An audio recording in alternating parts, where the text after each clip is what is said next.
This is Things You Might Not Have Heard, and I am Jay Cleveland Payne. 8 stories queued up for you for this Tuesday, the past day being Monday, stories that you deemed as conversational, covering information, politics, current events, and pop culture news. Now, how does things get to be here? It's pretty simple, and we'll explain that after we go through all the headlines, how we got these stories specifically from you, for you, to you. Now, we're going to talk some Donald Trump. We did a couple things yesterday on typical Mondays for these sort of fashions. Also, Ed Sheeran's in the news for doing something he shouldn't have done, but he did anyway, out of love, I guess. And Fox Sports has a bug up its butt because of the bug they put for sports. We'll talk about that and other stories as well. Now, we'll explain how the whole vetting process works after all the headlines.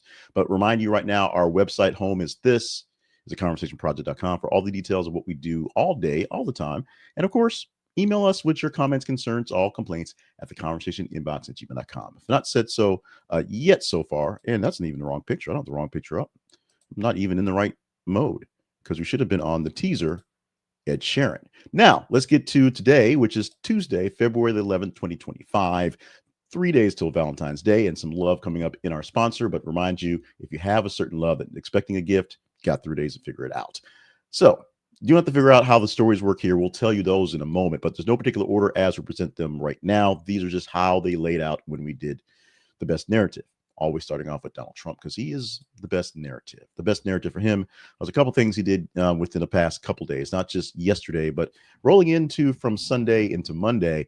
Trump announced a 25% tariff on steel and aluminum in major move for trade. Now, this got more defined yesterday. I believe he actually signed it into an executive order yesterday, but he announced a 25% tariff on all steel and aluminum imports into the United States. All steel, all aluminum into the United States. A big trade escalation to kind of get some things going forward. Now, the tariff rates of 25% on both steel and aluminum imports remove previous exemptions and quota agreements that have been placed for certain countries.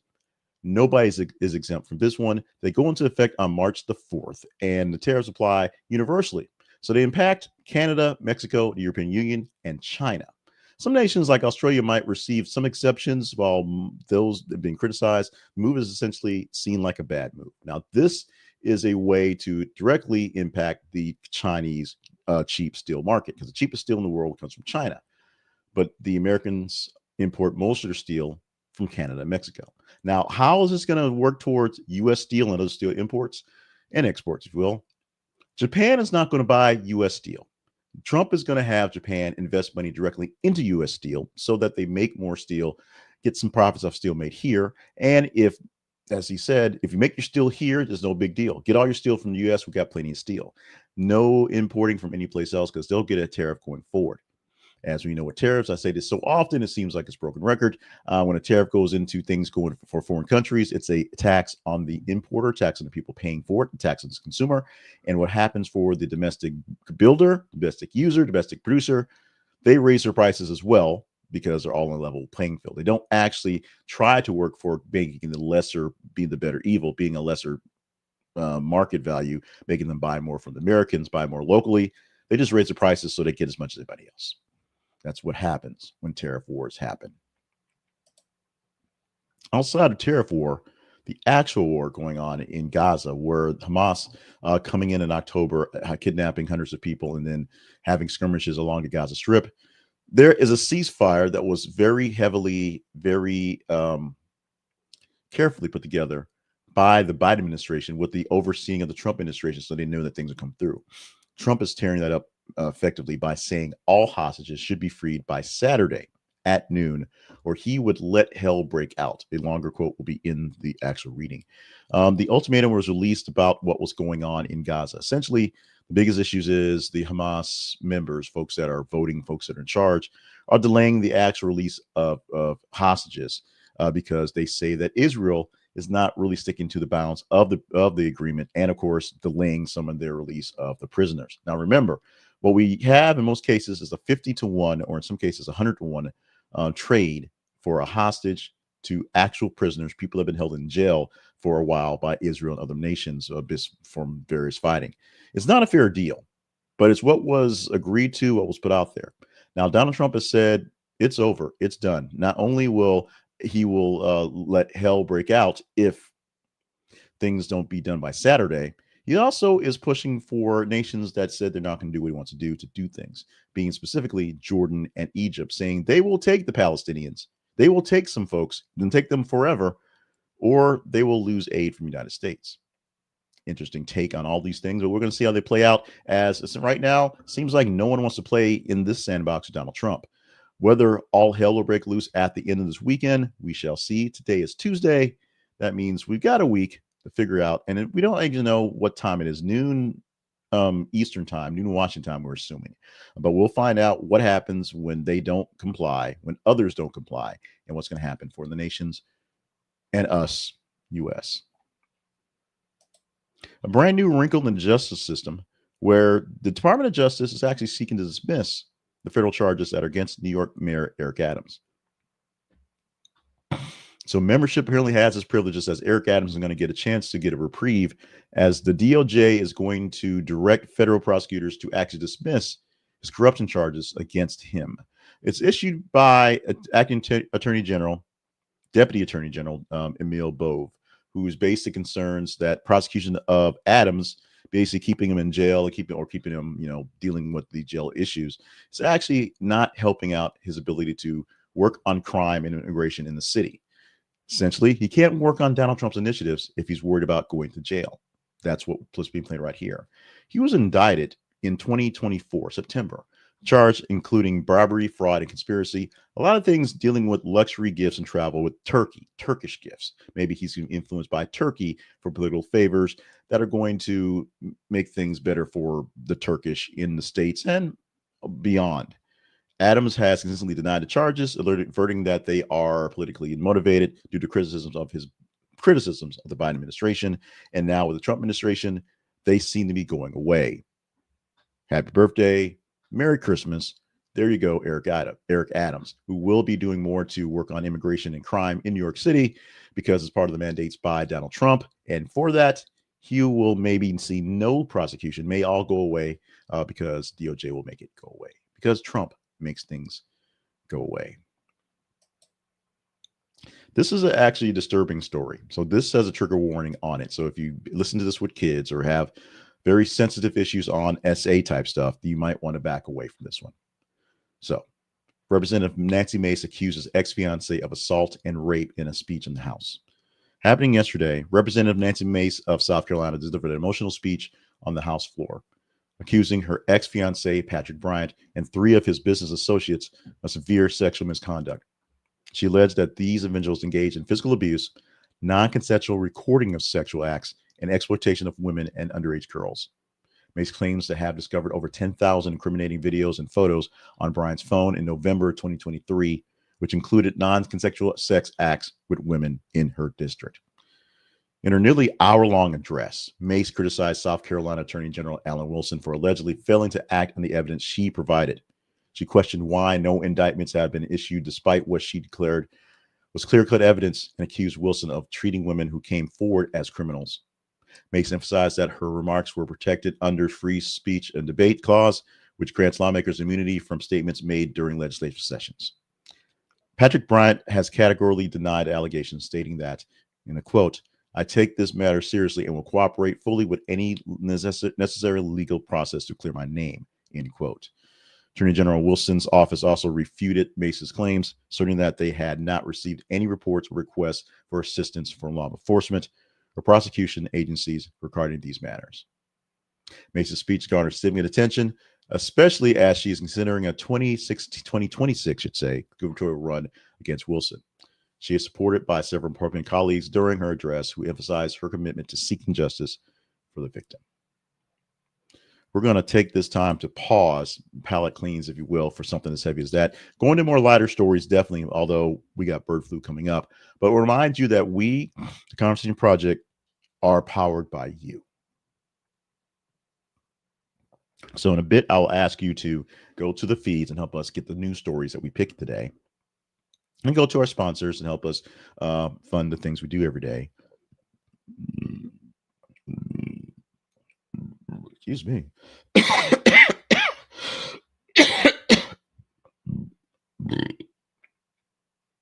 For those listening to the audio, definitely apologies for that. For those watching the video and audio, apologies as well. But here's the point where we need you to help us out growing. We need your likes. We need your subscriptions. We need you to share the videos and audios we produce here for the Conversation Project. If you enjoy the work we do for the Conversation Project, the news we cover, and the commentary you get, we ask you to like what we're doing because it tells me I'm doing the right stories. It also tells the algorithms that we are doing the right stories and we'll share them with more people. You can also share directly with other folks directly. I said that twice. If you know they enjoy this type of commentary or this type of news coverage, or they like the cut of my jib, I appreciate that. If you're not getting this directly into your feeds, whether with notifications or not, subscribe in whatever it is you want to watch it in. You can watch it in the feeds you're seeing this video in. There are X on Facebook and on on YouTube. We're also on TikTok. We're on Threads. We're on Instagram at times. And of course, we have email newsletters and audio podcasts as well. Subscribe to the manner that you want to get us, and we will get it to you every single weekday with things you might not have heard. I got a little bug thing going, so I guess we're going to go through the next 4 stories quickly. First off, bird flu. Not what I have, but a new variant in Nevada in cows are showing signs of adapting to other mammals. This new strain of avian influenza, designated as D1.1 genotype of the H1N1 virus, has been detected in dairy cattle in Nevada. This marks the first instance of this particular strain infecting cows in the United States. USDA confirmed the presence of D1.1 strain in Nevada dairy cows after genome sequencing of milk samples. The strain is distinct from the previous defined B3.13 genotype, which had affected dairy herds in other states.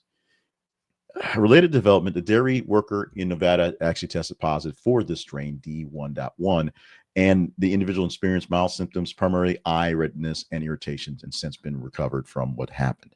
Health authorities have stated that there is no evidence of human-to-human transmission. The risk is generally low to the public. The analysis of this strain found in dairy cattle revealed that the mutation known as D701N in the polymerase basic protein 2, or PB2 gene. This mutation has been associated with adaptation to mammalization host, suggesting that the virus may be evolving to infect mammals more effectively. Birds aren't getting it from, or mammals aren't getting it from birds, bird carcasses. They're getting it directly from other beasts, basically breathing it back and forth. This is a serious development in the bird flu saga, in the pandemic era saga, if you will, and we'll be covering this one as much as possible. We will do that. Now, you may need to refresh your bingo cards because if you didn't have Kim Possible being kicked and being shot in the face, that happened. The star of Kim Possible, Christy Carlson, was injured in a clay pigeon shooting accident. The former Disney Channel star, Christy Carlson, who, of course, was known for Even Stevens and the voice of Kim Possible, was injured during a clay pigeon shooting happening on February the 7th in Texas. The incident occurred while celebrating her husband's, Brendan Rooney's, birthday. Another party fired unsafely, resulting in Romano being struck in the face. She suffered injuries in 5 places, with one fragmenting lodging between her right eye. If you're watching the video, you see the image right there. Due to risks involved, doctors have deemed it too dangerous to remove the fragment at this time. Pretty big ouchie. Despite severity of the incident, Romano reported that she can see normally, expressed profound gratitude for her survival. In an Instagram post, Romano stated that she experienced and emphasized with the importance of cherishing loved ones, stating, quote, "I saw my life flash before my eyes, and I'm telling you, hug the people around you every chance you can. Life can change in an instant." Her husband acted swiftly to get her to medical care, later expressed his relief and her admiration for her resistance. As she says, she can see fine. There's nothing serious going on, but the fragment is going to stay there for a while because it's kind of dangerous to move. This is not a Dick Cheney issue, although that guy lived as well, but we also need to talk about firearm safety, gun safety, things like this. It's very important to make sure you are maintaining safety in your attitude and your aptitude in clay target shooting, or all shooting as well, because these things are serious. Moving on to Ed Sheeran, who's in the news for doing something nice, but not quite proper, because Indian police actually stopped him for busking without a permit. Happening about a couple days ago, British singer-songwriter Ed Sheeran was performing an impromptu street concert in Bengaluru, India, just for the folks. The police showed up and halted the show, citing a lack of permits. You got to do this stuff. It's not America. You can't just show up on the streets and start singing and get money. Sheeran was actually in the middle of the song Shape of You, just singing along, and for people on Church Street, when the officers disconnected his microphone, just walked up and pulled the plug, literally, bringing the performance to a very abrupt end. Sparked mixed reactions. Some fans expressed disappointment over the interruption, criticizing authorities for halting the performance. Others were like, yeah, we need permits. You can't just shine up on the street and sing along with stuff, Ed Sheeran, just because you're Ed Sheeran. Despite that setback, Sheeran continued when his scheduled concert he actually had that night in Belaguru, an actual thing that was planned. We're pleased to not pull the plug because, trust me, there were tickets sold, there were permits, there were lots of fans. He collaborated with Indian singer Sheila Rao, singing in Telugu, which is a well received by the audience. So singing native language basically helped make up the deal. And finally, let's talk Fox Sports. Let's talk Super Bowl. We put a story in the feed or right now that's going to post a little bit later.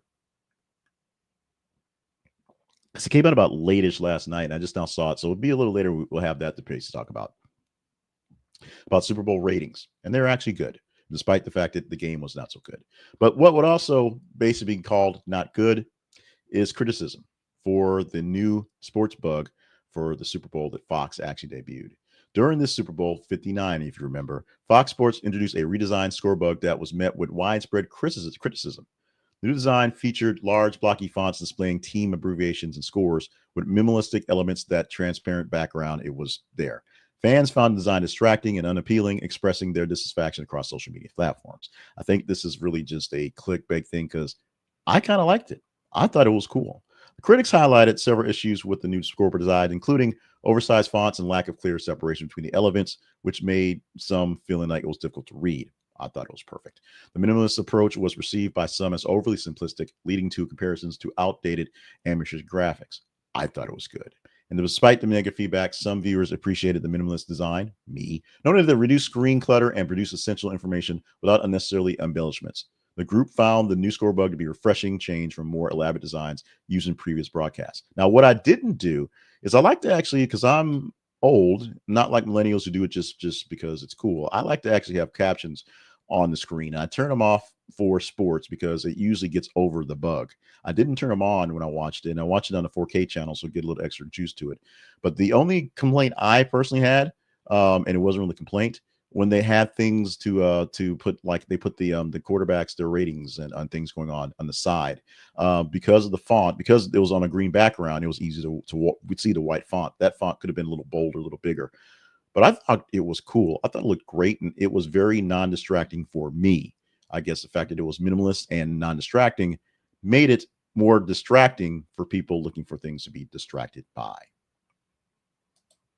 We're stepping out of the actual news coverage and going into the conversation part where we talk about the teaser, the feeds, how things work out. And the feeds are simple. You follow us on Facebook and X, facebook.com/this is a conversation project, x.com/th_conversation. What we need from you is to just be pals. Every 50 minutes or so, we post news articles from across the internets from various different sources. We need you to just tell us if they're worthy of chatting up or not. And that's by engaging, liking, loving, hating, sharing, reading, sharing, engaging, sharing, commenting, sharing, reading, sharing, letting us know if they are worthy of chit chat from you. And if they are, we will pull them in for a story for tomorrow, or we may pull them in. We're going to take the top half of stories from today, about 30 stories total in the day, looking about 15, 16, look at how they are engaging, see which stories seem more interesting. And those will be the 8 stories we'll present to you for Wednesday. That's how we do this thing. Monday, it's 10. Tuesday through Friday, it's 8. Now, will we talk this story? Because I doubt it. This may be the only shot that Rebecca Black has to get some love on the show with the Conversation Project. We'll see if you guys actually show it to her. But we're highlighting a story that I believe has already been posted, at least as I'm doing this live. It'll be posted if you're watching on the replay, of course. And it happens to be Rebecca Black, who's celebrating the 14th anniversary of the viral hit Friday, calling herself an old hag.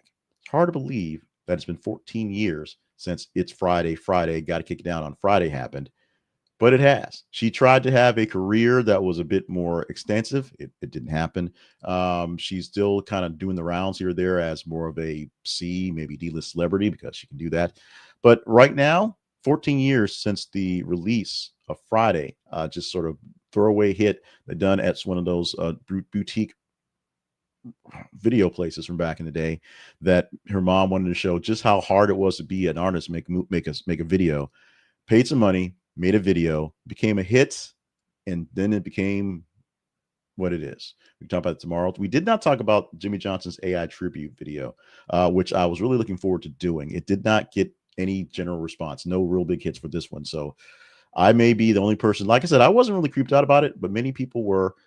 Looking for it yourself, and you can, I guess, go on your own, do your own research on the video and see what you worry about that. And we can comment via email and commentary back and forth. What says love like buying stuff? And AppSumo is going to show it's your love. Uncle Noah loves you so much by giving you extra off your deals. Now, many of these deals are down to bare bones, half off and one-time buys for forever at AppSumo, where you get great software and great tools for great prices, half off and sometimes almost off for forever. But for the next 3 days until the 14th of February, until Valentine's Day, I guess it's 4 days, at noon Central Time, extra 10% off. Riches for that. So get some love on this AppSumo time, Valentine's time, and get some love on the great software that you may need to get to. Now, they have great stuff in AI, great stuff in messaging, great stuff for conferencing. If you're looking for something that's a bit more robust, but a bit less expensive than the typical vendors, these are brand new up-and-coming companies that are looking for a little help, a little push, and they're selling themselves, not quite their souls, but themselves at a very, very low price at AppSumo. And we all get deals from that. We get a small commission. Of course, Noah and the team get to continue doing their great deals, and you get a great deal from AppSumo. So check it out using our affiliate link. This is theconversationproject.com/AppSumo. This is theconversationproject.com/AppSumo for great deals today, or up until Friday at noon. A great deal plus an extra 10% off.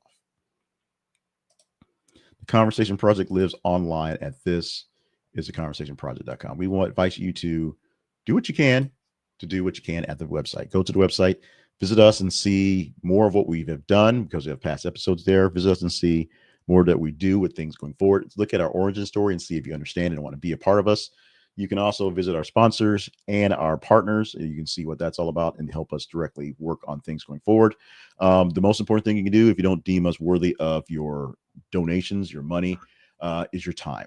It costs you time. We understand that, but we're looking for you to follow us on our feeds on Facebook and X and engage in the stories, and then tell us how we're doing via email at theconversationinbox@gmail.com. We are out. We are done. It is over for Tuesday, February the 11th, 2025. I am Jay Cleveland Payne.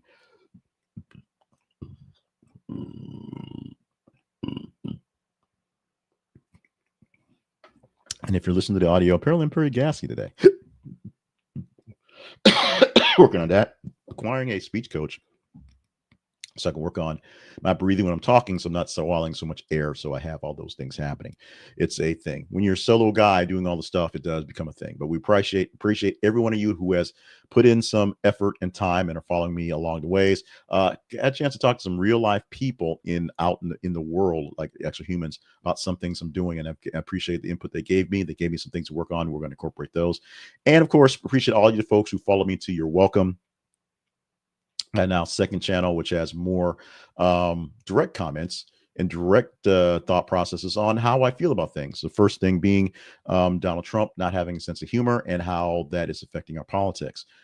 To which it got, at last check, after James being the only video on the channel and only being there for about a day and a half or so, about 1,500 views, which is great. Not enough subscribers. So this one may actually monetize very quickly. We're hoping this so check it out. There'll be a link in the description of our thingamabob here.